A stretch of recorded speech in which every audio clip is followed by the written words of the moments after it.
Hello बच्चे क्या हाल चाल। एक नंबर सर। और आपके सामने हाजिर है आपके गब्बर सर। तो गब्बर सर आए हैं, यानी कि आपके ऋषभ त्यागी सर आए हैं सीएस एक्जी वाले बच्चों के लिए एक नया और बहुत ही प्यारा चैप्टर जिसको हम कहते हैं कंसोलिडेशन ऑफ अकाउंट्स, और जिसमें हम पढ़ने वाले हैं होल्डिंग कंपनी के बारे में, सब्सिडरी कंपनी के बारे में, और बिल्कुल बेसिक से करेंगे और देखेंगे कि इसमें आपको क्या क्या पढ़ने को मिलेगा। चलिए स्टार्ट करते हैं इस प्यारे चैप्टर में। और आप इसमें देखोगे कि कौन कौन सी कंपनी सब्सिडरी कंपनी होती है, कौन सी कंपनी को हम होल्डिंग कंपनी कहते हैं, उनका कंसोलिडेशन हम कैसे बनाते हैं, फाइनेंशियल स्टेटमेंट उनका कैसे प्रिपेयर करते हैं, वो सभी आप देखने वाले हैं। तो चलिए बहुत ही बेसिक से स्टार्ट करेंगे कि क्या होता है और क्यों होता है। क्या होता है, क्यों होता है। देखिए बेटा, सबसे पहले हम ये जानेंगे कि सर होल्डिंग कंपनी का मतलब क्या होता है और सब्सिडरी कंपनी का मतलब क्या होता है। मान लीजिए ये कंपनी है एबीसी लिमिटेड। क्या है? ABC limited. और ये कंपनी है XYZ लिमिटेड। क्या बोला सर आपने? ये कंपनी है एबीसी लिमिटेड और ये कंपनी है XYZ लिमिटेड। मान लेते हैं ये जो कंपनी है वो आपकी है, यानी कि मेरी गब्बर आर्मी की है एबीसी लिमिटेड, ठीक है। और ये जो कंपनी है वो मेरी है XYZ लिमिटेड। अब आपकी कंपनी ने मेरी कंपनी के 50% शेयर से ज्यादा ले लिए, यानी कि आपने मेरी कंपनी के 50% से ज्यादा के शेयर्स ले लिए, तो आपकी जो कंपनी है वो कौन कहलाएगी? ये जो कंपनी है इसने इस कंपनी के 50% से ज्यादा के शेयर्स ले लिए, तो ये क्या कहलाएगी सर? ये कहलाएगी होल्डिंग कंपनी। ये क्या कहलाएगी? Holding company. और ये क्या कहलाएगी? Subsidiary company. क्या कहलाएगी? Subsidy company. यानी कि वो कंपनी जो किसी दूसरी कंपनी के 50% से ज्यादा शेयर अपने पास होल्ड करती है, उस कंपनी को हम कहते हैं होल्डिंग कंपनी। और जिस कंपनी के वो शो होल्ड कर रही है वो हमारी होती है सब्सिडी कंपनी। लेकिन इसके भी ऊपर एक फ्लो चलता है। फ्लो कैसे? फ्लो का मतलब ABC। ए को होल्ड किया हुआ है बी ने, और बी को होल्ड किया हुआ है सी ने, और सी को होल्ड किया हुआ है डी ने, और डी को होल्ड किया हुआ है ई ने। तो ऑटोमेटिकली जो ई है उसने सबको होल्ड किया हुआ है, क्योंकि जो उसकी सब्सिडरी है उन्होंने उन नीचे वाली कंपनियों को होल्ड कर रखा है। तो सर अभी तक आपने क्या देखा? अभी आपने देखा कि वो कंपनी जो दूसरी कंपनी के 50% से ज्यादा 50% से ज्यादा शेयर्स लेती है वो हमारी होल्डिंग कंपनी, और जिस कंपनी के शेयर्स लेती है वो हमारी होती है सब्सिडी कंपनी। अब जब भी कंपनी ऐसा करती है तो उसको एक कंबाइंड कंसोलिडेशन फाइनेंशियल स्टेटमेंट बनाना पड़ता है, वो शो करना पड़ता है कंबाइंड। तो उसमें आपको देखना है कि किस किस चीजों का हमें कैसे कैसे ट्रीटमेंट करते हैं। जैसे आप पढ़ते थे ना जब आप छोटे थे कि a+b का होल स्क्वायर क्या होता है, a² + b² कैसे बनता है, जब दो लोगों को एक कर दिया जाता है तब हम कैसे स्टेटमेंट को शो करते हैं, उसके बारे में हमें ये पूरा पढ़ना है। तो बेसिक आपसे क्या कहा जा रहा है? वही जो मैंने आपको बताया, holding company as per section 2 sub section 46 of the companies act 2013, holding company in relation to one और more other company means a company of which such company are subsidy company. बिल्कुल भी समझ में नहीं आया होगा, लेकिन क्या बताया मैंने आपको? ऐसी कंपनी जिन्होंने दूसरी कंपनी के 50% से ज्यादा शेयर होल्ड कर रखे हैं वो हमारी क्या होती है? होल्डिंग कंपनी होती है। As per section 2 sub section 86 of the company act, subsidy company या subsidy in relation to any other company that is to say the holding company. भाई किसके साथ रिलेशन है? होल्डिंग कंपनी के साथ साथ। Means company in which the holding company control the composition of the board of director, यानी subsidy company के जो बोर्ड ऑफ डायरेक्टर्स के डिसीजन है वो कौन चलाता है? होल्डिंग कंपनी चलाती है। और क्या कह रहा है इसमें आगे? ये आपको दे रखा है कि इसमें कौन कौन से क्लॉज हो सकते हैं, लेकिन मैं आपको कुछ बातें बताऊं वो भी डायरेक्ट, बिना किसी देरी के, जो आपके काम की है, जो आपके काम की है। सपोज आपको यहां पर मैंने बोला एबीसी लिमिटेड, एबीसी लिमिटेड, और मैंने यहां पर बोला X Y Z limited, X Y Z limited. आपको इन क्वेश्चन में इन्वेस्टमेंट दिखाई देगा। क्या दिखाई देगा? इन्वेस्टमेंट दिखाई देगा। अब इस इन्वेस्टमेंट का मतलब क्या है? जो होल्डिंग कंपनी है उन्हीं के बैलेंस शीट में आपको इन्वेस्टमेंट दिखाई देगा। इन्वेस्टमेंट का मतलब इस होल्डिंग कंपनी ने इस सब्सिडी कंपनी को इतना पैसा देकर खरीदा है। क्या? इस कंपनी ने, जो होल्डिंग कंपनी है, इस कंपनी को, जो इसकी सब्सिडी कंपनी है, उसको इतना पैसा दिया है, खरीदा है, इतने परसेंट के शेयर्स लिए हैं, और उस शेयर में कभी अमाउंट ज्यादा भी हो सकता है और कभी अमाउंट कम भी हो सकता है। अगर आपने 5 लाख के शेयर्स थे और उसके लिए 7 लाख पेड कर दिए तो अमाउंट ज्यादा दिया, जिसको हम कहते हैं गुडविल। और अगर आपने 5 लाख के शेयर्स लिए हैं और अमाउंट पेड किया है 4 लाख, तो 1 लाख कम हो गया, जिसको हम कहते हैं कैपिटल रिजर्व। तो बारी बारी से हम समझेंगे, और इसके लिए मैं आपको, ये आपकी बेसिक दे रखी है, क्या होती है share holding of holding company by subsidy company. इसमें आपको ये याद रखना है कि जो हमारी होल्डिंग कंपनी है वो सब्सिडी कंपनी के शेयर्स को होल्ड कर सकती है, लेकिन जो हमारी सब्सिडरी कंपनी होती है वो होल्डिंग कंपनी के शेयर्स को होल्ड नहीं कर सकती है। अ holding company can and does hold share of subsidiary company, but a subsidiary can't hold shares in its holding company. Share allotment made to subsidiary is void. Void यानी कि void ab initio, नल जिसको कहते हैं, कानून की नजर में उसकी कोई भी वैल्यू नहीं है। This restriction apply even if such share are held by nominee of subsidiary company and not by the subsidiary company itself. अब इसमें क्या हुआ? एक होल्डिंग कंपनी सब्सिडी कंपनी के शेयर्स को होल्ड कर सकती है, लेकिन एक सब्सिडी कंपनी होल्डिंग कंपनी के शेयर्स को होल्ड नहीं कर सकती, भले ही वो सब्सिडी की एक नॉमिनी हो। मतलब सब्सिडी कंपनी ने किसी को नॉमिनी बना दिया और उससे कहा कि आप होल्डिंग कंपनी के शेयर्स खरीदो, पैसे मैं देता हूं। क्या ऐसा करके वो शेयर्स को होल्ड कर सकती है? क्या नहीं कर सकती है, नहीं कर सकती। लेकिन कुछ आपके पॉइंट ऐसे हैं जिनसे जो हमारी सब्सिडी कंपनी है वो शेयर्स को होल्ड करती है, और वो कुछ इस तरह से स्मार्ट दिखने लग जाती है। मतलब sir, when subsidy is a legal representative of disease member of holding company. एक होल्डिंग कंपनी थी, उसका जो मेंबर था उसने अपना जो लीगल रिप्रेजेंटेटिव है, यानी कि मेरे मरने के बाद मेरे शेयर्स का मालिक कौन होगा, उसने बना दिया किसको? एक सब्सिडी कंपनी को। किसने? होल्डिंग कंपनी के मेंबर ने, होल्डिंग कंपनी के शेयर होल्डर्स ने अपने शेयर्स का जो मालिक था उसके मरने के बाद किसे बना दिया? सब्सिडी कंपनी को। अब जो मालिक था, जो होल्डिंग कंपनी का मेंबर था, वो लुढ़क गया, वो बेचारा निकल लिया। अब उसके निकलते ही जो लीगल रिप्रेजेंटेटिव था सब्सिडी कंपनी, वो शेयर्स होल्ड कर लिए किसके? होल्डिंग कंपनी के, और वो ऐसा कर सकती है। ठीक है। फिर आपसे क्या रखा है? When subsidy is concern in share as trustee, यानी कि जहां पर जो होल्डिंग कंपनी है वो किसी ट्रस्ट को अपने शेयर दे रही है, और उस ट्रस्ट का जो ट्रस्टी है, जो बारदाल संभाल रहा है, वो हमारी कौन है? सब्सिडी कंपनी है। ऐसे केस में भी हो सकता है। ठीक है। तो वही केस है जो भी आपने देखा है, डिसीज मेंबर वाला रिपीटेड है।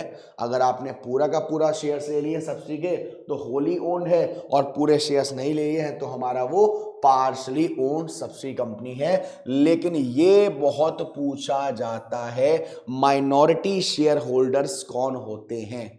देखो बेटा, 2 कंपनी की बात करी थी मैंने, एबीसी कंपनी की और XYZ कंपनी की। ठीक, मान लीजिए एबीसी कंपनी ने ये जो मान लेते हैं इसमें शेयर्स हैं 5 लाख रुपए, 5 लाख रुपए हैं। अब आपसे कहा जा रहा है कि कम से कम 50% से ज्यादा तो लेगा, 5 लाख का 50% कितना हो गया, 2.5 लाख। ये जो ABC लिमिटेड है उसने XYZ के 4 लाख शेयर्स ले लिए। कितने ले लिए, 4 लाख शेयर्स ले लिए। कितने रह गए, कितने रह गए, 1 लाख रह गए। इसको हम बोलते हैं माइनॉरिटी शेयर होल्डर्स। यानी कि होल्डिंग कंपनी जितने % शेयर होल्ड कर रही है उसका जो बचा हुआ है उसको हम क्या बोलते हैं, माइनॉरिटी शेयर होल्डर्स। अगर होल्डिंग कंपनी 70% कर रही है तो 30% माइनॉरिटी, अगर होल्डिंग 60% कर रही है तो 40% माइनॉरिटी, अगर होल्डिंग 80% कर रही है तो 20% माइनॉरिटी। तो उसको हम बोलते हैं माइनॉरिटी शेयर होल्डर्स। होल्डिंग का वो पार्ट जो होल्डिंग कंपनी ने होल्ड नहीं कर रखा, किसका, सब्सिडी कंपनी का। तो क्या कह रहा है, small share holder, a share holder who is holding share of nominal value of ₹2000 और such other sum as may be prescribe. इससे आपको ये समझ में नहीं आएगा, आपको बस जो मैंने बताया वो याद रखना है। Equity holder of a firm who does not have the voting control of the firm by virtue of his her below 50% ownership of the firms equity cap. ऐसे शेयर होल्डर जिन्हें होल्डिंग कंपनी ने hold करा ही नहीं है और उनको एक voting right भी नहीं दिया है। और इसे न्यूमेरिकल से हम बहुत ही मजेदार तरीके से सीखेंगे 1 by 1। ये आपको लीगल रिक्वायरमेंट दे रखा है होल्डिंग कंपनी के section 129 of the companies act 2013 that the balance sheet of a holding company has to be accompanied by the below mention document. ये सारे डॉक्यूमेंट्स होने चाहिए भाई। एक कॉपी होनी चाहिए बैलेंस शीट की उनकी सब्सिडी कंपनी की, एक कॉपी होनी चाहिए उनके प्रॉफिट एंड लॉस की, रिपोर्ट की बोर्ड ऑफ डायरेक्टर्स की, वो सारी चीजें आपकी होनी चाहिए। लेकिन आपके जो क्वेश्चंस आएंगे, जो न्यूमेरिकल्स आएंगे, जरा मैं उन तरफ ध्यान दे लेते हैं। किथे गई तू गोपी दा फुल बन के, ये देखिए, ये हा हा हा हा, ओ हो आ हा, ये देखिए, ये आपको कंसोलिडेट बैलेंस शीट का पूरा फॉर्मेट दे रखा है। दोनों जो आपकी होल्डिंग और सब्सिडी कंपनी है उन दोनों को कंबाइन करके हम ये काम करते हैं।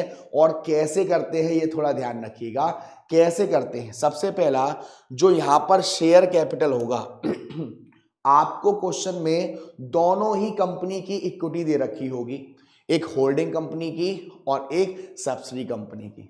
एक होल्डिंग कंपनी की, एक सब्सिडी कंपनी की। आपको जो शेयर कैपिटल लेनी है वो किसकी लेनी है, होल्डिंग कंपनी की। आप ऐसा नहीं करेंगे कि भाई 2 कंपनी है दोनों को एक किया जा रहा है तो दोनों को जोड़कर लिख दे, ऐसा अपन को नको। आपको क्या करना है, उनकी इक्विटी लेनी है, किसकी, होल्डिंग कंपनी की। सब्सिडी कंपनी की इक्विटी नहीं लेनी। उसके लिए आपको बैलेंस शीट में इन्वेस्टमेंट दे रखा होगा तो वहां से वहां दोनों को शो नहीं करना, ना ही उस इन्वेस्टमेंट को शो करना है जो आपने किया है किस पर, सब्सिडी कंपनी पर, और ना ही सब्सिडी में शो करना है कि कितना हमारे पास इक्विटी है।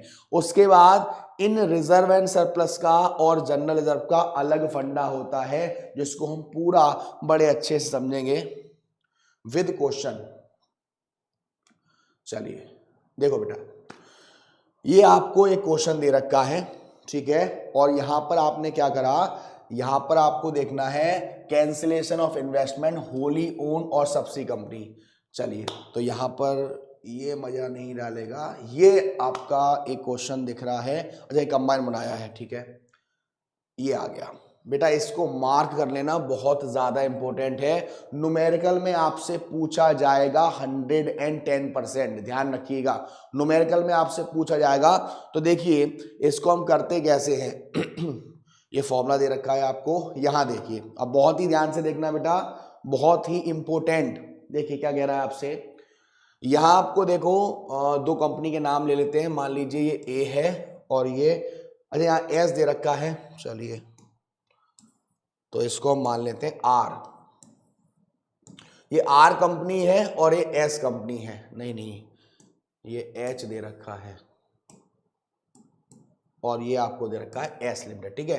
तो नाम दे रखा है एच फॉर होल्डिंग और एस से सब्सिडी। जो एच कंपनी है वो होल्डिंग कंपनी है और जो एस कंपनी है वो सब्सिडी कंपनी है, ठीक है। अब देखो हमें किसमें करना क्या है, यहां पर आपको शेयर कैपिटल दे रखे हैं, शेयर्स दे रखे हैं कि एच लिमिटेड के शेयर्स कितने हैं 5 लाख और एस लिमिटेड के हैं 3 लाख। 10 ईच है, 10 ईच है तो 50,000 शेयर्स हो गए होल्डिंग कंपनी के और 30,000 शेयर्स हो गए सब्सिडी कंपनी के। यहां तक कोई दिक्कत नहीं। अब आपके लिए जानकारी वाली बात, सीधा आपको आना है यहां इन्वेस्टमेंट में। इन्वेस्टमेंट का मतलब क्या है कि होल्डिंग कंपनी ने सब्सिडी कंपनी में इतने का इन्वेस्टमेंट किया। देखो कितने का किया, एस लिमिटेड 24,000 शेयर्स, कितने का किया, 24,000 शेयर्स का हमने क्या करा, इन्वेस्टमेंट किया। कितने का, 24,000 शेयर्स का। तो 30,000 का 24,000 कितना परसेंट हो गया, निकाल दो। 24,000 अपॉन 30,000 इंटू 100, इसको सॉल्व कर दो। 0 0 0 0 0 0 0 0 3 बन जा 3 3 80%। क्या हुआ, 80%। यानी कि होल्डिंग कंपनी ने सब्सिडी कंपनी के कितने नंबर ऑफ शेयर्स ले रखे हैं, 80% ले रखे हैं। कितने नहीं ले रखे, कितने नहीं ले रखे, 80 ले रखे हैं। तो कितने नहीं ले रखे, 20% नहीं ले रखे। तो 3 लाख का 20% हमारा माइनॉरिटी इंटरेस्ट कहलाएगा। 3 लाख का 20% हमारा माइनॉरिटी इंटरेस्ट कहलाएगा। लेकिन आपको इसमें प्री एक्वायरेशन और पोस्ट एक्वायरेशन ध्यान रखना है। फिलहाल इस क्वेश्चन में आपको रिजर्व नहीं दे रखे हैं, प्रॉफिट नहीं दे रखा, यानी कि वो चीज नहीं दे रखी है जो शेयर होल्डर्स फंड में आती है ना। रिजर्व एंड सरप्लस हमारा आता है, प्रॉफिट हमारा आता है। लेकिन अभी फिलहाल आपका ये बेसिक क्वेश्चन था, तो यहां आपसे बोला गया कि जो हमारा एच लिमिटेड है यानी कि होल्डिंग कंपनी है, उसने सब्सिडी कंपनी के इतने शेयर्स लिए हैं। तो ये कितना लिया उन्होंने, 80%। कितना लिया, 80% लिया। और यहां पर हमने निकाल दिया कि माइनॉरिटी इंटरेस्ट हमारी जब 80% है तो 3 लाख का 20% कितना हो जाएगा, 60,000। तो माइनॉरिटी इंटरेस्ट हो जाएगा 60,000। यहां देखिए इन्होंने कैलकुलेशन किया है। सबसे पहले इन्होंने यहां पे हमें देखिए इन्होंने क्या करा है, कैसे करा है वो समझ में नहीं आएगा, लेकिन आपको जो मैंने समझाया आपको वैसे ही करना है। अब इन्होंने क्या करा है कि इशूड कैपिटल एस लिमिटेड की थी 3 लाख और इन्वेस्टमेंट किया है किसने, एस लिमिटेड ने 2,24,000 का। तो सबसे पहले इन्होंने यहां पर निकाला परसेंटेज, यानी कि होल्डिंग कंपनी ने कितने परसेंट शेयर्स लिए, किसके, सब्सिडी कंपनी के। आपने निकाला 80%, ये फॉर्मूला लगाया था अभी हमने। अब 80% निकाला, कितना परसेंट रह गया, 20%। ये 20% हमारी क्या है, माइनॉरिटी इंटरेस्ट है। तो ये आपकी आ गई माइनॉरिटी इंटरेस्ट, कितना रह गया, 20%। 3 लाख का 20% हमारा हो गया 60,000। ठीक है। तो दिस अमाउंट में be shown in either of the following 2 ways. ये जो अमाउंट है वो 2 तरीके से आप दिखा सकते हो, as a separate item under the head minority interest along with share capital of holding company. जैसे भी आप दिखाना चाहो दिखा सकते हो।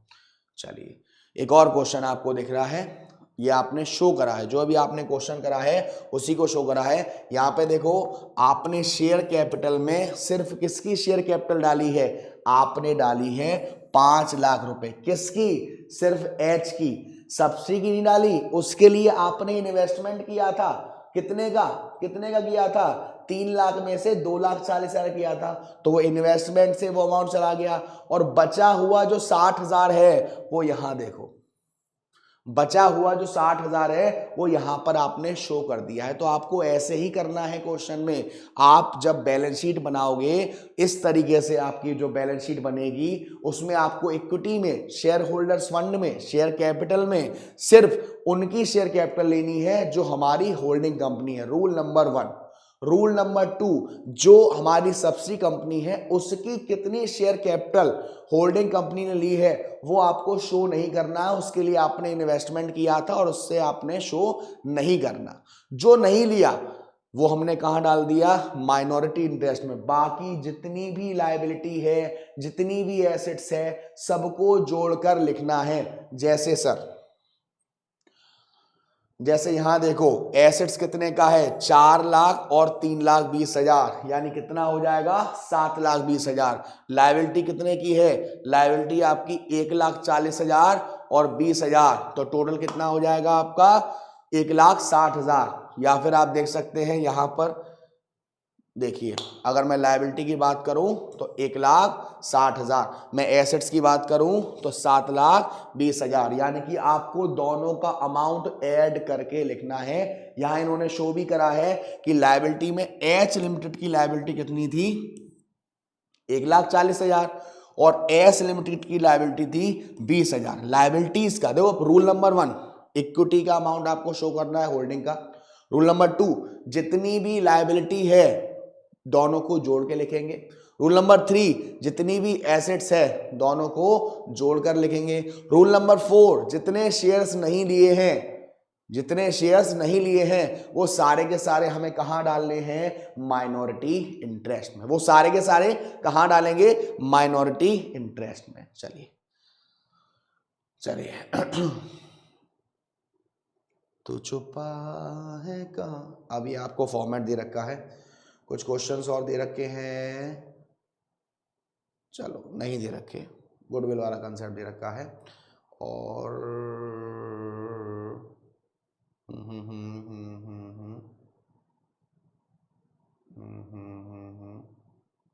नहीं दे रखे हैं। चलिए मैं इसी क्वेश्चन से आपको करवाऊंगा बेटा, इसी क्वेश्चन से आपको समझाता हूं सारी चीजें कि आपको कैसे करना है। देखो बेटा बहुत ही ध्यान से समझना, ये जो क्वेश्चन था वो बहुत ही बेसिक था, कह सकते हो बिल्कुल बेसिक था।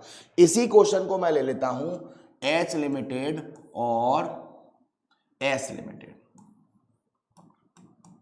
ठीक, एच लिमिटेड और एस लिमिटेड। अब पहले अभी आपने बेसिक क्वेश्चन किया था, अभी मैं आपको समझाता हूं गुडविल वाला फंडा, गुडविल वाला फंडा और कैपिटल रिजर्व वाला फंडा, गुडविल वाला फंडा और कैपिटल रिजर्व वाला फंडा। अगर होल्डिंग कंपनी ने जितने शेयर्स की वैल्यू थी उससे ज्यादा पैसा दिया है उसको हम कहते हैं गुडविल। यानी कि वो जो एक्स्ट्रा पैसा है वो किसके लिए दिया होगा, रेपुटेशन के लिए दिया होगा, इमेज के लिए दिया होगा, उसको हम कहते हैं गुडविल। अगर होल्डिंग कंपनी ने जितना पैसा देना था उतना नहीं दिया, उससे कम दिया, तो वो हमारा काम करेगा एज आ कैपिटल रिजर्व। ठीक है, सपोज करिए अभी जो आपने क्वेश्चन से आपको थोड़ा समझाता हूं कि हम यहां पर किसकी बात कर रहे हैं। देखो ये हमने क्वेश्चन लिया है, यहां पर होल्डिंग कंपनी के शेयर्स दे रखे हैं और सब्सिडी कंपनी के शेयर्स दे रखे हैं 50 ईच। रिजर्व आपको दे रखा है यहाँ पर 10,000 रुपए का सब्सिडी का और होल्डिंग का नहीं दे रखा। प्रॉफिट एंड लॉस में होल्डिंग में 50,000 और सब्सिडी में 30,000। इन्वेस्टमेंट में आपको दे रखा है 4,000 शेयर्स। कितना, 4,000 शेयर्स। क्या सारे के सारे शेयर्स ले लिए? अगर मैं इसको 50 से डिवाइड करूंगा तो 4,000 आएगा। हाँ बेटा सारे के सारे शेयर्स ले लिए, तो यहाँ की माइनॉरिटी इंटरेस्ट में तो कुछ नहीं आना। अब देखो हम यहां पर क्या करेंगे, क्या आपको कोई भी इंफॉर्मेशन दे रखी है कि उसने कब खरीदा है? नहीं दे रखा, तो यानी कि इसी को हम क्या मान लेंगे, प्री मान लेंगे। तो अगर मैं बात करूं गुडविल की कैलकुलेशन के लिए, तो देखो सारे के सारे शेयर्स ले लिए। 4,000 शेयर कितने के थे, 2 लाख रुपए के, प्लस रिजर्व 10,000 रुपए, प्लस 30,000 रुपए का प्रॉफिट, यानी कि कितना पैसा देना चाहिए था, 2,40,000। कितना पैसा दिया है, 3 लाख रुपए। ये 60,000 रुपए ज्यादा दे दिया, 60,000 रुपए ज्यादा दे दिया। 60,000 रुपए जब ज्यादा दे दिया तो हम इसको क्या कहेंगे, गुडविल। क्या कहेंगे, गुडविल। चलो नेक्स्ट क्वेश्चन देखते हैं। अब इस क्वेश्चन में देखिए बेटा, आपके 6 लाख शेयर्स हैं होल्डिंग के और 4 लाख है सब्सिडी के, 100 ईच है, यानी कि हमारे शेयर्स कितने हैं, 4,000 है। ठीक है, क्रेडिटर्स आपको दे रखा है, उससे मतलब नहीं है। रिजर्व आपको दे रखा है, प्रॉफिट एंड लॉस आपको दे रखा है, इन्वेस्टमेंट किया है 4,000 शेयर, यानी अभी भी हमारा क्या है, होली है। अभी क्या है, होली है। अरे सर होली कहाँ है, दिवाली है। अरे नालायकों, इसका कह रहा हूं होली है। अब यहां पर 4,000 शेयर लिए हैं 4,10,000 में। अब कैलकुलेशन करते हैं, शेयर्स कितना था, 4 लाख है, रिजर्व हमारा कितने का है, 50,000 का है, सॉरी क्रेडिटर्स है 50,000 का, रिजर्व हमारा 20,000 का है, रिजर्व हमारा 20,000 का है, और प्रॉफिट एंड लॉस 15,000 का है। टोटल कितना हो गया 4,35,000। कितना देना था 4,35,000 देना था, दिया कितना है 4,10,000। 25,000 का क्या हो गया कैपिटल रिजर्व। 25,000 क्या हो गया बेटा कैपिटल रिजर्व। एक और क्वेश्चन, और एक और बहुत ही अच्छा क्वेश्चन इस बार तो देखो बेटा बहुत ही ध्यान समझना। यहां पर हमारा शेयर कैपिटल कितना दे रखा है 1 लाख और 10 ईच है, यानी कितने शेयर्स हो गए 10,000 शेयर्स। कितने शेयर इन्वेस्ट हुआ है 6,000 शेयर। क्या सारे के सारे शेयर्स ले लिए, नहीं पार्शली है। कितना परसेंट है 60% है। कितना परसेंट है 60%, यानी 60% इन्वेस्टमेंट किया है। 6,000 शेयर कितने के लिए हैं 80,000 में। अब आपको रिजर्व प्रॉफिट यहां भी दे रखा है और आपसे कहा जा रहा है कि जो हमारी होल्डिंग कंपनी है उसने सब्सिडी कंपनी के जो शेयर्स लिए हैं परचेज करा है वो 1 तारीख को करा है और 1 तारीख को आपको रिजर्व दे रखा था 4,000 और प्रॉफिट दे रखा था 5,000, यानी कि अब ये प्री है। माइनॉरिटी कैसे निकालोगे पहले ये देख लो। माइनॉरिटी इंटरेस्ट कैसे निकलेगी बेटा, माइनॉरिटी इंटरेस्ट होल्डिंग ने कितना होल्ड किया है 60%, कितना होल्ड नहीं किया 40%। तो 1 लाख का 40% कितना हो जाएगा 40,000 प्लस 20,000 का 40% कितना हो जाएगा 8,000 प्लस ये कैरेक्टर्स है 10,000 का 40% कितना हो जाएगा 4,000, यानी कि माइनॉरिटी इंटरेस्ट आ जाएगा 52,000। माइनॉरिटी इंटरेस्ट कितना आ जाएगा बेटा 52,000। लेकिन अगर मैं गुडविल या कैपिटल रिजर्व की कैलकुलेशन की बात करूं तो कैसे निकलेगा, देखो गुडविल या capital reserve is equal to कितना परसेंट लिया है 60% लिया है, तो इसका आपको कितना है एक इसका 60,000 रुपए प्लस अब 60% आपको इस रिजर्व का नहीं लेना, इस प्री वाले का लेना है। 4,000 का 60%, 4,000 का 60% 2,400 प्लस 5,000 का 60% कितना आ जाएगा 5,000 का 60% 3,000। तो टोटल हो गया ये आपका 63,000 और 65,400, यानी इतना पैसा देना था लेकिन दिया है 80,000, ज्यादा दिया है तो ये भी हमारी क्या हो गई गुडविल हो गई। किया था मैं अगर इसी क्वेश्चन की बात करूं, ये देखिए अभी आपने ये क्वेश्चन किया था, अगर मैं इसी क्वेश्चन की बात करूं तो यहां पर ये जो 2,40,000 है 24,000 शेयर्स के लिए उसने 10 की जगह 15 ईच किया होता। यहां पर 24,000 एट द रेट 15 हुआ होता तो हम क्या करते, हमारा यहां पर आता 3,60,000, 3,60,000। तो ये जो 1,20,000 हमने ज्यादा दे दिए और ये जो 1,20,000 हमने और ज्यादा दे दिए, हम उसको क्या कहते गुडविल कहते। हम उसको क्या कहते गुडविल कहते। एंट्री बिल्कुल ध्यान है, जब हम छोटे थे तब एंट्री करते थे assets account DR to liability, same वैसे ही एंट्री करेंगे assets account DR to liability. अगर लायबिलिटी ज्यादा है तो एसेट्स में गुडविल नाम से और एसेट ज्यादा है तो लायबिलिटी में कैपिटल के नाम से। अगर ऐसा होता कि 24,000 share at the rate 8 each, 24,000 share at the rate 8 each, तो ये जो 2 की कमी आई है 48,000 रुपए कम दिए हैं, ये हमारी क्या हो जाती कैपिटल रिजर्व। ये हमारी क्या हो जाती कैपिटल रिजर्व। लेकिन इसको निकालने के तरीके होते हैं, इसको निकालने के तरीके होते हैं सर। जैसे देखिए मान लीजिए आपको इक्विटी दे रखा है, आपको रिजर्व दे रखा है और आपको प्रॉफिट भी दे रखा है। ठीक, आपको 3 चीज दे रखी है। क्या क्या दे रखा है, आपको इक्विटी दे रखी है, चलो ये हमारी हो गई एच और ये हमारी हो गई एस लिमिटेड। ठीक है, बहुत ही ध्यान से समझिएगा बेटा, बहुत इंपॉर्टेंट चीज है। मान लो आपको ये इक्विटी दे रखा है 5 लाख का, ये इक्विटी दे रखा है 3 लाख का। ठीक है, यहां पे आपको रिजर्व दे रखा है 30,000 और यहां दे रखा है 40,000। ठीक है, इसको अभी हम नहीं लेके चल रहे क्योंकि हमें मेन काम है सब्सिडी का। ठीक है, अभी जो प्रीवियस क्वेश्चन किया था उसमें आपको कोई भी रिजर्व मेंशन नहीं था, कोई भी प्रॉफिट मेंशन नहीं था। इस क्वेश्चन में आपको रिजर्व भी मेंशन है और प्रॉफिट भी मेंशन है। अब मेरी बात ध्यान से सुनिएगा बेटा, ध्यान से सुनिएगा।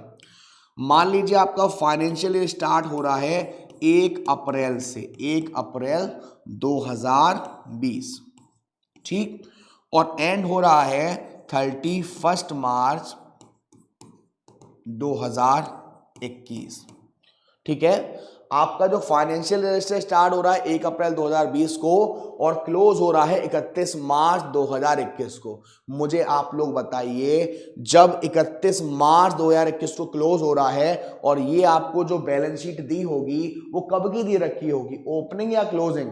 सर क्लोजिंग दे रखी होगी, क्लोजिंग दे रखी होगी 31 मार्च की।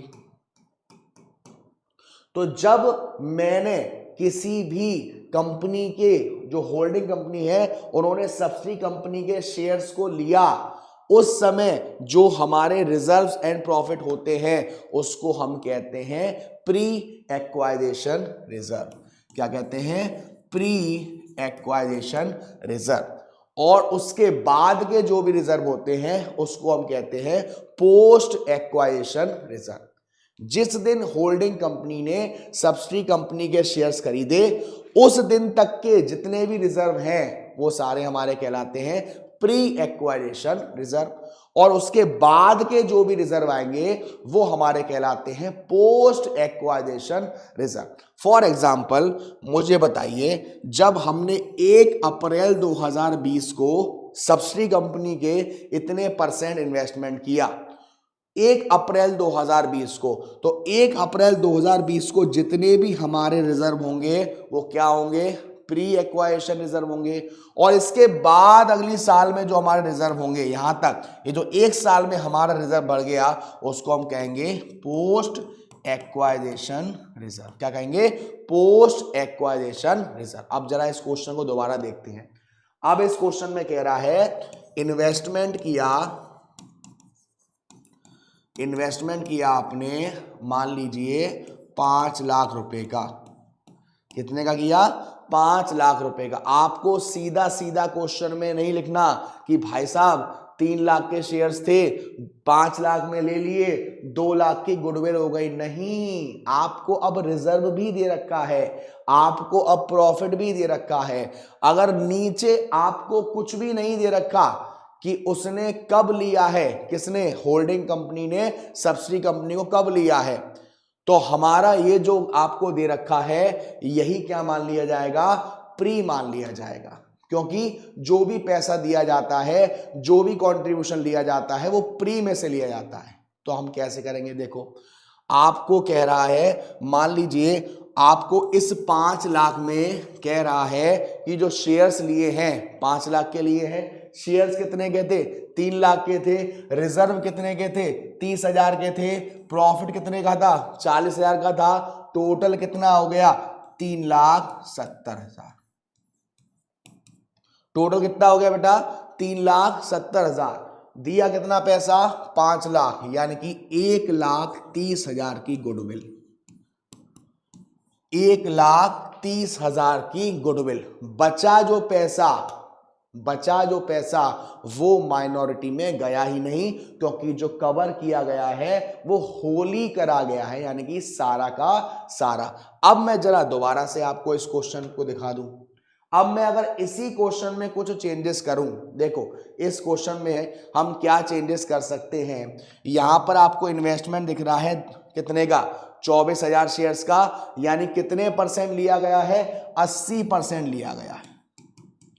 80% लिया गया है। तो अगर इसी क्वेश्चन में ये जो 20,000 और आपको मान लीजिए यहां ये 1,20,000 होता रिजर्व, ये 1,20,000 होता रिजर्व। तो अब यहां पर आप क्या करते? 80% में 3 लाख का आपने 80% किया, 1,20,000 का भी 80% करते, और बचा हुआ 20% उसे कहां डालते? माइनॉरिटी में। सिर्फ प्री वाले केस में। अगर पोस्ट दे रखा होता, पोस्ट वाले केस में हम रिजर्व और प्रॉफिट को काउंट नहीं करते। माइनॉरिटी में फर्क नहीं पड़ता बेटा, माइनॉरिटी में चाहे आपने होली लिया हो या पार्सल लिया हो उसमें फर्क नहीं पड़ेगा। लेकिन अगर आप इसकी कैलकुलेशन कर रहे हो गुडविल की या कैपिटल रिजर्व की, उस केस में हमको फर्क पड़ता है। अब मैं एक पूरा प्रॉपर क्वेश्चन लेता हूं आपके लिए और उससे समझाता हूं। देखो इक्विटी, ठीक है, उसके बाद हम ले लेते हैं रिजर्व, उसके बाद ले लेते हैं हम प्रॉफिट, उसके बाद हम ले लेते हैं इन्वेस्टमेंट, ठीक है, इन्वेस्टमेंट, ठीक है। अब यहां पर ले लेते हैं ए और बी। ये जो ए है वो होल्डिंग कंपनी है और जो बी है वो सब्सिडी कंपनी है। पूरा क्वेश्चन करवाऊंगा तीनों केस लेकर, ठीक है, पूरा क्वेश्चन करेंगे तीनों केस लेकर और बड़े ही बारीकी से समझेंगे बेटा कि ए की जो इक्विटी दे रखी है वो दे रखी है 4 लाख और बी की दे रखी है 6 लाख। नंबर ऑफ शेयर है at the rate 10 each, number of share है एट द रेट 10 ईच। अब आपसे क्वेश्चन में कह रहा है कि जो इन्वेस्टमेंट किया गया है, जो इन्वेस्टमेंट किया गया है वो किया गया है हमारा 4 लाख रुपए का, 4 लाख रुपए का इन्वेस्टमेंट किया गया है।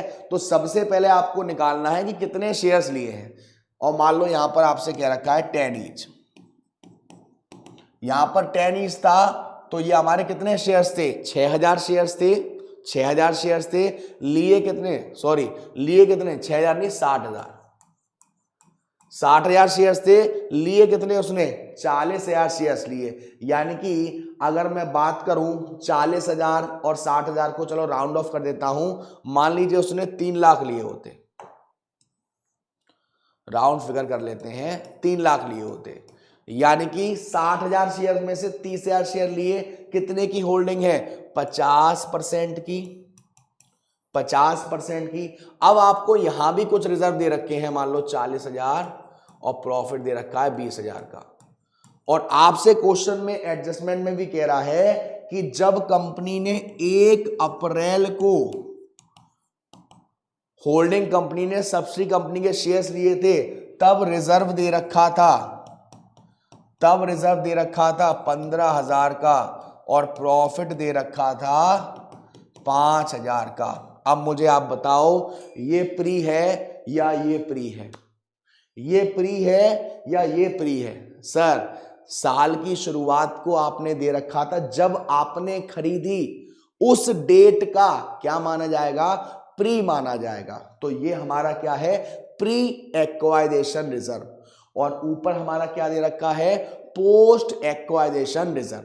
अब आप जब माइनॉरिटी इंटरेस्ट की कैलकुलेशन करेंगे तब क्या करेंगे, और आप जब ये गुडविल वगैरह फंडा ट्राई करेंगे उस केस में क्या करेंगे, इन बातों का आपको ध्यान देना है। देखिए बेटा मेरी बात सुनिए, माइनॉरिटी में फर्क नहीं पड़ता कि ये प्री है या पोस्ट है। भाई ये साल की शुरुआत में 15,000 था, साल के लास्ट में हो गया 40,000, उससे कोई फर्क नहीं पड़ता। कितना परसेंट लिया है, 50%, तो तीनों का 50%, 6 लाख, 6,40,000, 6,60,000 का 50% निकाल देंगे। कितना, 6,60,000 का 50%, कितना हो गया, 3,30,000, 3,30,000। ये गया आपका कहां, माइनॉरिटी इंटरेस्ट में, ये गया कहां आपका, माइनॉरिटी इंटरेस्ट में। लेकिन जब आप इसकी कैलकुलेशन कर रहे होंगे इन्वेस्टमेंट की, उस समय आपका इसका 50% और इसका 50%, इसका नहीं, ये तो पोस्ट है, इसका 50% लेना है, इसका 50% लेना है, तब आपको उसे शो करना है। ये बात ध्यान रखिएगा। फॉर एग्जाम्पल आपसे क्वेश्चन में कहा जाता कि उसने 10 शेयर लिए हैं और अमाउंट पेड करा है 4,50,000। कितना पेड करा है, 4,50,000। अब मेरी बात सुनिएगा बड़े ही ध्यान से, 4,50,000 पेड किया है, तो देखो 10 शेयर लिए हैं, तो 10 शेयर कितने के हो गए यहां पर, 3 लाख के, ठीक है। उसके बाद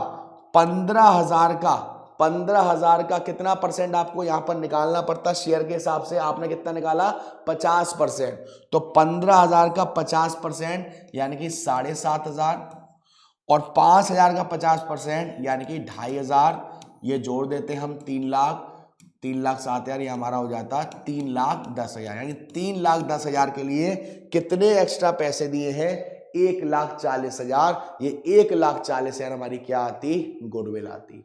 दोबारा से समझो बेटा, सबसे पहले आपकी होल्डिंग कंपनी ने क्या करा, सब्सिडी कंपनी के शेयर लिए, जितने परसेंट लिए उसके लिए आपको इन्वेस्टमेंट दे रखा होगा, जितना बच गया उतना जाएगा माइनॉरिटी में। माइनॉरिटी को फर्क नहीं पड़ता चाहे वो प्री एक्वायरेशन हो या पोस्ट एक्वायरेशन हो, जितना परसेंट बच गया शेयर कैपिटल में से, जितना परसेंट बच गया रिजर्व में से, जितना बच गया प्रॉफिट में से, सबका परसेंट निकाल के आप माइनॉरिटी इंटरेस्ट में डाल देंगे। अगर प्री एक्वायरेशन दे रखा है तो जब हम इन्वेस्टमेंट कर रहे होंगे तो उसकी वैल्यू, जब हम गुडविल या कैपिटल जब निकाल रहे होंगे तो उसकी वैल्यू प्री में से लेनी है, पोस्ट में से नहीं लेनी है। यानी कि शेयर कैपिटल का जितना परसेंट आपने शेयर खरीदा प्लस जितना हमें रिजर्व दे रखा है प्लस प्री और पोस्ट से करते हैं। अब इसकी हम थ्योरी से समझते हैं कि आपसे क्या कहना चाह रहा है। देखिए, ये तो अभी हमारा क्वेश्चन जो अभी हमने करा था उसका दे रखा है। चलिए, ये आपको प्रॉफिट एंड लॉस का फॉर्मेट है बेटा। प्रॉफिट एंड लॉस का सेम है जैसा आपने शेड्यूल 3 के हिसाब से बनाया था, वही शो करना है। देखिए, गुडविल, ध्यान सुनिए क्या कहा था अभी हमने, calculation and presentation of goodwill capital reserve on consolidation. क्या करते हैं, गुडविल ऑन कंसोलिडेशन और capital reserve on consolidation is equal to the difference between the net cost of investment of the holding company in the equity and preference share of the subsidy company. जितना आपने investment किया किसमें, holding company ने, subsidy company ने। Investment किसने किया, holding company ने subsidy company में। तो जितना ज्यादा पेमेंट कर दिया या जितना कम पेमेंट कर दिया उसको हम कहते हैं गुडविल या कैपिटल रिजर्व। अगर ज्यादा पेमेंट कर दिया है तो वो गुडविल है और कम पेमेंट किया है तो वो हमारा कैपिटल रिजर्व है। उसके बाद क्या कह रहा है, if the net cost of investment of holding company in the equity and preference of the subsidy company is more, क्या कह रहा है, जो इन्वेस्टमेंट है उसकी वैल्यू अगर ज्यादा है तो हम उसको क्या बोलेंगे, उस डिफरेंस को बोलेंगे गुडविल। और जब ज्यादा नहीं है, इन्वेस्टमेंट की वैल्यू ज्यादा नहीं है, जितने शेयर्स खरीदे और जितना रिजर्व को जोड़ने के बाद जितना अमाउंट पेड किया वो कम आ रहा है, मींस वो हमारा कैपिटल रिजर्व है। चलिए, उसके बाद ये आपको फॉर्मूला दे रखा है कैलकुलेशन का, amounts actually paid for equity share and preference share of subsidy, वो लिखा आपने, उसमें से माइनस कर दोगे dividend receive out of pre acquisition profit whether equity और प्रेफरेंस। अब ये डिविडेंड का लफड़ा क्या है सर, डिविडेंड का मतलब है आपने, होल्डिंग कंपनी ने सब्सिडी कंपनी को शेयर्स खरीदा, अब जब आपने शेयर खरीदा या जब आपने उसमें इन्वेस्टमेंट किया तो अब तक जो भी काम कर दिया है उन्होंने वो सबका आपने पैसा दिया। कोई रिजर्व दे रखा है उसके लिए भी आपने पैसा दिया है, कोई प्रॉफिट दे रखा है उसके लिए भी पैसा दिया है। तो अगर कोई पिछले शेयर्स का जो डिविडेंड कंपनी ने अनाउंस किया है तो वो तो भाई आपने पहले ही पेड कर दिया है, वो आपके लिए जो डिविडेंड है वो कैपिटल का डिविडेंड है।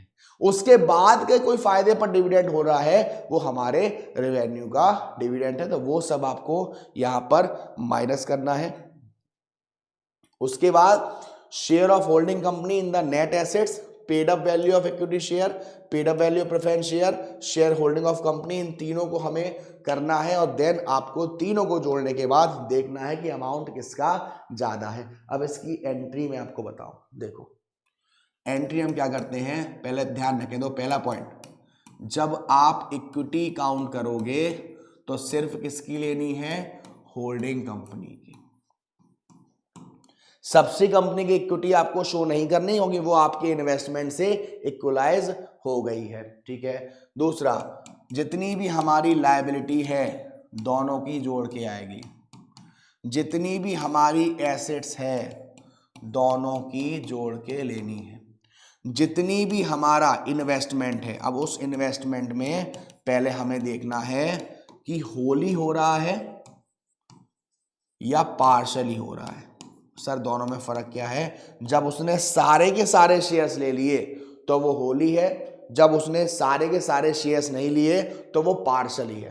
पार्शली में अगर मान लो 70% उसने ले लिया तो बचा हुआ 30% हमारा क्या है, माइनॉरिटी इंटरेस्ट, और ये 30% सब में से निकलेगा।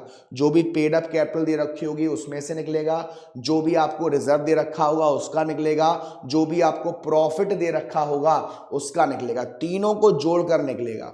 वही ये 70% किस में से निकलेगा, जो हमारे सब्सिडी शेयर्स हैं, सब्सिडी कंपनी है उसका 70%, और आपको प्रॉफिट में से भी देखना है, रिजर्व में से भी देखना है कि वो अमाउंट प्री है या पोस्ट है। ठीक है, तो इसके लिए मैं अपने प्यारे बच्चों के लिए एक क्वेश्चन और लेना चाहूंगा, बढ़िया सा। देखो बेटा, मान लीजिए एक्स है ये होल्डिंग कंपनी है और वाई जो है वो सब्सिडी कंपनी है, और यहां पर शेयर कैपिटल दे रखी है आपको, यहां पर आपको शेयर कैपिटल दे रखी है कितनी, ये दे रखी है आपको 4 लाख, और ये दे रखी है आपको 6 लाख, नहीं 4 लाख नहीं, अमाउंट थोड़ा सा कम कर लेते हैं।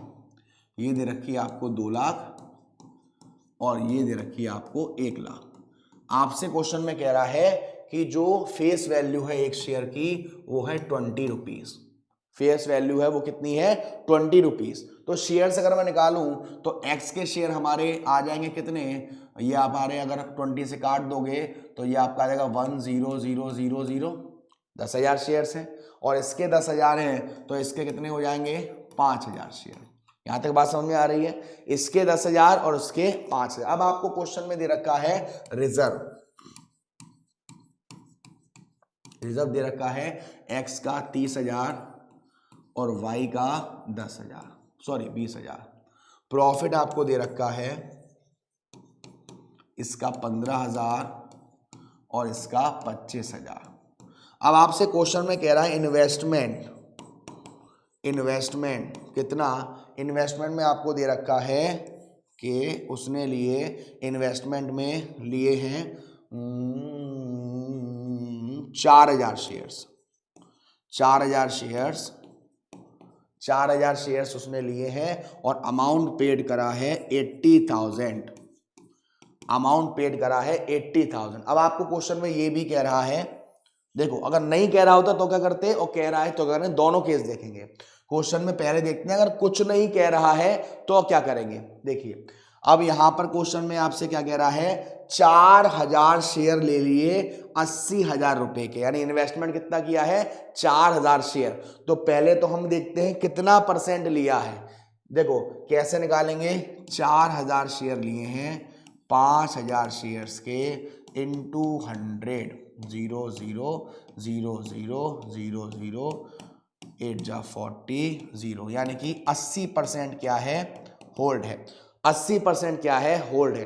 तो 80% अगर होल्ड है तो रिमेनिंग कितना बच गया, 20%। माइनॉरिटी में कितना जाएगा, 20%। कैसे जाएगा, ये प्लस ये प्लस ये, यानी 1 लाख, फिर 1,20,000 और 1,45,000। 1,45,000 का 20% निकाल के सीधा का सीधा कहां चला गया, माइनॉरिटी इंटरेस्ट में। 1,45,000 का 20% सीधा निकाल के चला गया माइनॉरिटी इंटरेस्ट में। अब हम गुडविल की या कैपिटल रिजर्व की कैलकुलेशन कैसे करेंगे, अब हम गुडविल की और कैपिटल रिजर्व की कैलकुलेशन कैसे करेंगे उस पर थोड़ा ध्यान देते हैं। देखो यहां पर आपको प्री का कोई फंडा नहीं दे रखा, आपको नहीं दे रखा कि उसने कब खरीदा है। अगर कुछ मेंशन नहीं है तो हम इसी को मान लेंगे हमारा। तो देखो यहां पर क्या करा गया, कितना परसेंट ले रहा है, 80% ले रहा है। ठीक है, तो शेयर्स की वैल्यू कितनी हो गई 80 के हिसाब से, अगर हमारा 4,000 शेयर ले रहा है तो 4,000 इंटू अगर 20 करोगे तो कितना आएगा, 4,000 अगर आप 20 करोगे तो 80,000 आएगा। तो 80,000 के तो शेयर्स ले लिए। ठीक है, उसके बाद इस 20,000 का 80% यानी कि 16,000, और 25,000 का कितना 80% कितना आ जाएगा, 25,000 का 80%, 1 2 3 4 5 6 7 8 20,000 आ जाएगा, 20,000 आ जाएगा। अब अगर मैं इसको जोड़ता हूं 1,00,000 और 16,000, 1,00,000 और 16,000, तो 1,16,000 आ जाएगा। यानी कि 1,16,000 रुपए देने थे और दिए कितने 80,000। 1,16,000 रुपए देने थे और दिए कितने 80,000। तो यहां पर इसका मतलब क्या हुआ, इसका मतलब ये हुआ कि हमारा, देखिए सबसे पहली बात यहां पर थोड़ा सा चेंज कर लेते हैं, ये 80,000 नहीं 1 लाख करते हैं, अमाउंट तो सेम आएगा, 1 लाख करते हैं। अब देखो देने थे 1,16,000, दिए कितने हैं 1 लाख, कैपिटल रिजर्व कितना आ गया 16,000, कैपिटल कितना आ गया 16,000। अगर यही केस होता और आपको ऐसा बोल रहा होता कि 1 अप्रैल 2020 को जो हमें रिजर्व दे रखा है वो दे रखा है 20 नहीं 20 का नहीं, कम का होगा ना, 8,000 का, और प्रॉफिट दे रखा है हमें 15,000 का। अब इस केस में क्या करते, माइनॉरिटी इंटरेस्ट में कोई चेंज नहीं आएगा, जैसा अब तक कर रहे थे वैसा ही करेंगे, जो भी चेंज आएगा वो आएगा हमारी गुडविल या कैपिटल रिजर्व की कैलकुलेशन में। अब हमें सिंपल क्या करना है, 80,000 के शेयर्स तो वैसे के वैसे ही बने रहेंगे, ठीक है ना, 1 लाख का 80% हमने ले लिया, ठीक है, 1 लाख का 80% हमने ले लिया, ठीक है। अब उसके बाद इसका 80%, 6,400, इसका 80% और उसको जोड़कर हम कैलकुलेट करेंगे, ठीक है ना। तो वही आपसे कह रहा है गुडविल का एंट्री, आपको मैं बता रहा था, एंट्री करेंगे, सारी एसेट्स को आप डेबिट करेंगे, जो भी आपने लिया है एसेट्स अकाउंट DR, सारी एसेट्स को डेबिट करेंगे, सारी लायबिलिटीज को क्रेडिट करेंगे। इतना करने के बाद आपको देखना है कि एसेट्स का जो अमाउंट है वो ज्यादा आ रहा है या लायबिलिटी का जो अमाउंट है वो ज्यादा आ रहा है। अगर एसेट्स का अमाउंट ज्यादा आ रहा है इट मींस आप लायबिलिटी में कैपिटल रिजर्व को मेंशन करोगे, और एसेट्स का अमाउंट ज्यादा नहीं है, लायबिलिटी का अमाउंट ज्यादा है, तो एसेट्स में गुडविल का अमाउंट आपको मेंशन करना है। तो अभी तक मैंने क्या बताया, माइनॉरिटी इंटरेस्ट कैसे निकलती है, मैंने आपको बताया गुडविल किस केस में आती है, कैपिटल रिजर्व किस केस में आता है, उसके बाद मैंने बताया कि प्री और पोस्ट का फंडा क्या है, प्री को लिया जाएगा, पोस्ट को नहीं लिया जाएगा, प्री और पोस्ट किस तरीके से काम करते हैं, गुडविल और कैपिटल रिजर्व हम उसको कैसे कैलकुलेट करते हैं। चलिए उसके बाद आपको वही प्री और पोस्ट, तो यहां से समझेंगे pre acquisition and post acquisition profit या reserve. Date of acquisition, date of acquisition refers to the date on which the relationship of holding company and subsidy company comes into existence. जिस date में holding company ने subsidy company को खरीदा, investment किया, उनके shares को खरीदा, उस डेट को हम कहते हैं डेट ऑफ एक्वाइजेशन।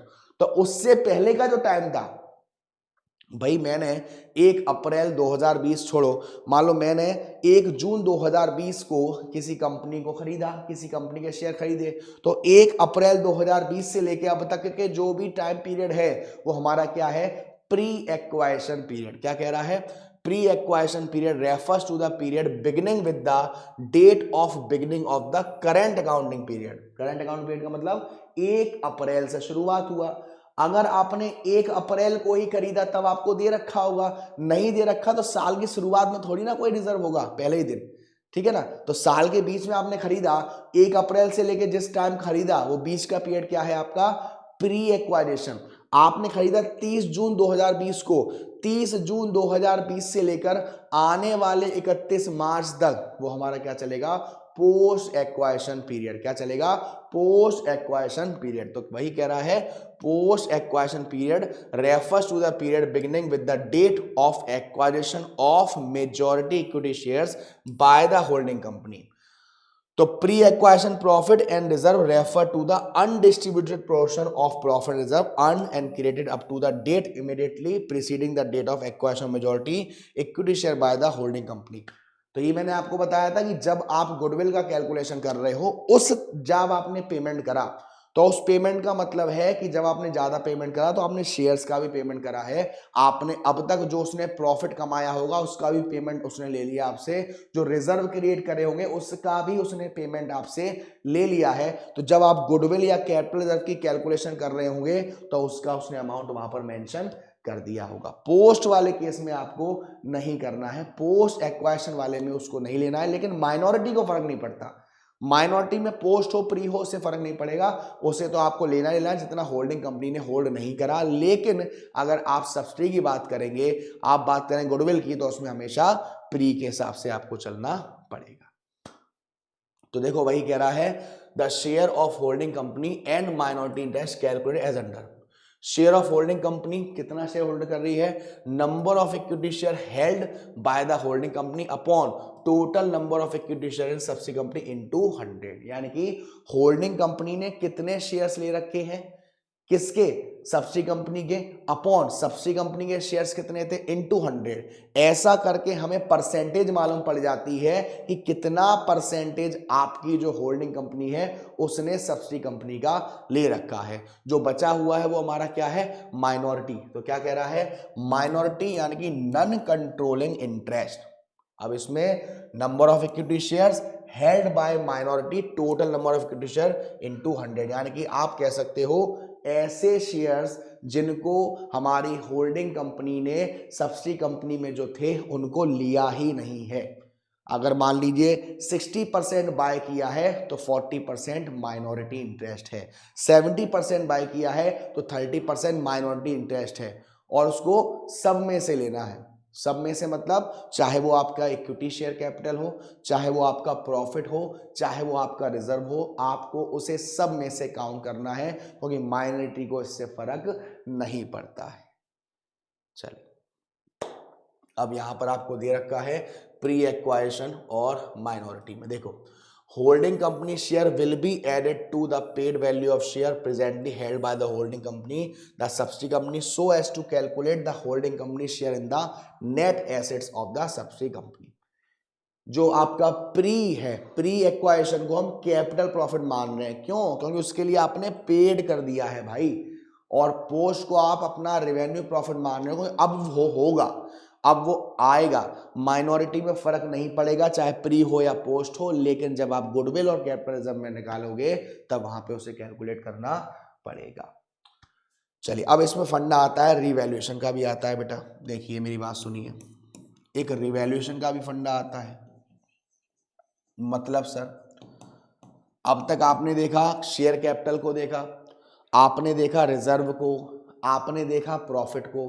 कभी कभी आपको दे रखा होगा कि इतने की फिक्स एसेट्स थी, उसे इतने पर वैल्यू किया गया, तो वो जो फायदा है उसका भी परसेंटेज के हिसाब से आपने इन्वेस्टमेंट में लेना है। फॉर सपोज मान लीजिए अभी जब हमने लास्ट क्वेश्चन किया था उसमें 50% था, यानी कि होल्डिंग कंपनी ने सब्सिडी कंपनी के कितने परसेंट शेयर लिए थे, 50% का इन्वेस्टमेंट था। अब आपसे क्वेश्चन में कह रहा है कि कोई मशीन थी जिसकी वैल्यू थी 8 लाख, या फिक्स एसेट थी जिसकी वैल्यू थी 8 लाख, अब उसे 10% मोर पर लिया गया है, 10% मोर पर लिया गया है। इसका मतलब क्या हुआ, 8 लाख का 10% कितना हो गया, 80,000।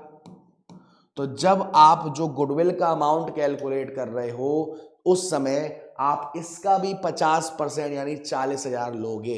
डिपेंड इस पर कोई डेप्थ दिया हुआ है या नहीं दिया हुआ, उसे कंपेयर करने के लिए आपको चीजें वहां पर अवेलेबल हो जाएंगी। तो ये आपका रिवैल्यूएशन वाला फंडा है। तो वही आएगा आपका सीबीएस में।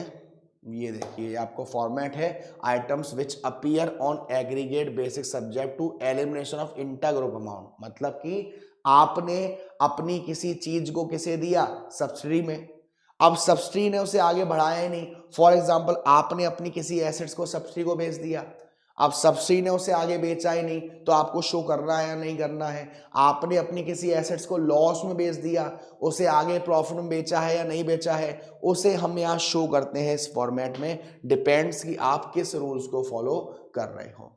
तो ये आपको मैंने अभी रिवैल्यूएशन का बता रहा था, प्री एक्वाइरेशन और पोस्ट एक्वाइरेशन। अब मेरी बात को थोड़ा ध्यान से समझिएगा, मैं यहाँ बता दे रहा हूँ। अभी हमारे पास दो तरह के बच्चे हैं, एक जो न्यू सिलेबस ऑप्ट करे हुए हैं और एक बच्चे हमारे वो हैं जो ओल्ड सिलेबस में चल रहे हैं। इस चैप्टर से रिलेट आपको क्या करना है, अगर मैं बात करूं न्यू सिलेबस वाले बच्चों की, न्यू सिलेबस वाले बच्चों को जो माइनॉरिटी इंटरेस्ट है उसको निकालना बहुत अच्छे से आना चाहिए। गुडविल की कैलकुलेशन आपको बहुत अच्छे से आनी चाहिए। कैपिटल रिजर्व को हम कैसे कैलकुलेट करते हैं बहुत अच्छे से आना चाहिए। देन उसके बाद जो बेसिक चीज़ें हैं, होल्डिंग कंपनी और सब्सिडी कंपनी क्या होती है, होल्डिंग कंपनी क्या सब्सिडी कंपनी के शेयर्स ले सकती है या नहीं ले सकती है, उसके सारे क्वेश्चंस आपको बहुत ही अच्छे से आने चाहिए। बेसिक क्वेश्चन, बेसिक प्रोविजंस आपको आने चाहिए। और इसमें आपको अगर बात करी जाए ओल्ड सिलेबस वाले बच्चों की, बेटा ओल्ड सिलेबस वाले जितने भी मेरे प्यारे प्यारे बच्चे हैं, ओल्ड सिलेबस में आपको कैलकुलेशन करनी है गुडविल निकालने की, कैपिटल रिजर्व निकालने की, माइनॉरिटी निकालने की। ये क्वेश्चंस आपके लिए ज़्यादा आते हैं। और जैसा मैं अपनी हर वीडियो में बोला हुआ हूँ, हर वीडियो में मैंने आपको बताया हुआ है कि मैं आपको क्या करवाने वाला हूँ, मैं आपको जैसे ही पूरा सिलेबस आपका ओवर होता है, कुछ इंपॉर्टेंट क्वेश्चंस जो मैंने डीपीपी में प्रोवाइड करे थे आपको, और उन डीपीपी में आपको मिल गए होंगे शायद, अगर नहीं आए हैं या नहीं समझ आए हैं तो उसके लिए मैं आपको प्रोवाइड करूंगा क्वेश्चंस और उसको मैं सॉल्व भी करवाऊंगा। ठीक है, तो आप क्या करिएगा बेटा, जो भी आपके पास स्टडी मटेरियल है, इस बुक की जो स्टडी मटेरियल है उसमें आपको बहुत सारे क्वेश्चन दिए हुए हैं प्रैक्टिस करने के लिए, उसमें आप निकाल के देखना। क्या बताया मैंने, शुरुआत से समझ लो दोबारा से। सबसे पहले आपको देखना है कि जो आपकी होल्डिंग कंपनी है उसका इन्वेस्टमेंट कितना है, उसने सब्सिडी कंपनी के कितने शेयर्स लिए हैं, उसके बाद आप समझ गए कि इतना परसेंट लिया है, तो उसके साथ साथ आपने उसी परसेंट के हिसाब से अगर प्री दे रखा है तो उसका उतना रिजर्व लेना है, प्रॉफिट लेना है, और देखना है कि इन्वेस्टमेंट का अमाउंट ज़्यादा है या इन सब का अमाउंट ज़्यादा है। अगर इन सब का अमाउंट ज़्यादा है, इन्वेस्टमेंट का अमाउंट कम है, तो क्या होगा, कैपिटल रिजर्व। इन्वेस्टमेंट का अमाउंट ज़्यादा है, उन सब का अमाउंट कम है, तो हमारा क्या होगा, गुडविल। लेकिन जब आप माइनॉरिटी निकाल रहे होंगे वहां पर देखना है कि होल्डिंग ने कितना होल्ड किया है और कितना होल्ड नहीं किया है। जितना होल्ड नहीं किया है वो हमारा हो जाएगा माइनॉरिटी, और उसमें फर्क नहीं पड़ता, प्री और पोस्ट से सबको ऐड कर देंगे। डिविडेंड में आपको देखना है कि वो आपका कैपिटल डिविडेंड है या रेवेन्यू डिविडेंड है। तो इसके लिए मैं कम से कम 25 क्वेश्चन लाऊंगा आपके लिए, और डीपीपी में प्रोवाइड करूंगा कुछ इंपॉर्टेंट क्वेश्चंस, उसके साथ साथ मैं आपको करवाऊंगा वीडियो में क्वेश्चंस, ताकि आपको ये थ्योरी और न्यूमेरिकल के साथ साथ उन क्वेश्चन की भी बड़ी ही बेहतरीन सी प्रैक्टिस हो जाए। ठीक है ना, तो ये था आपका पूरा चैप्टर। उम्मीद है आपको समझ में बहुत ही अच्छे से आया होगा। तो मिलते हैं आपसे अपने अगले लेक्चर में, तब तक के लिए tata bye bye, love you all, take care, thank you so much, Gabbar army.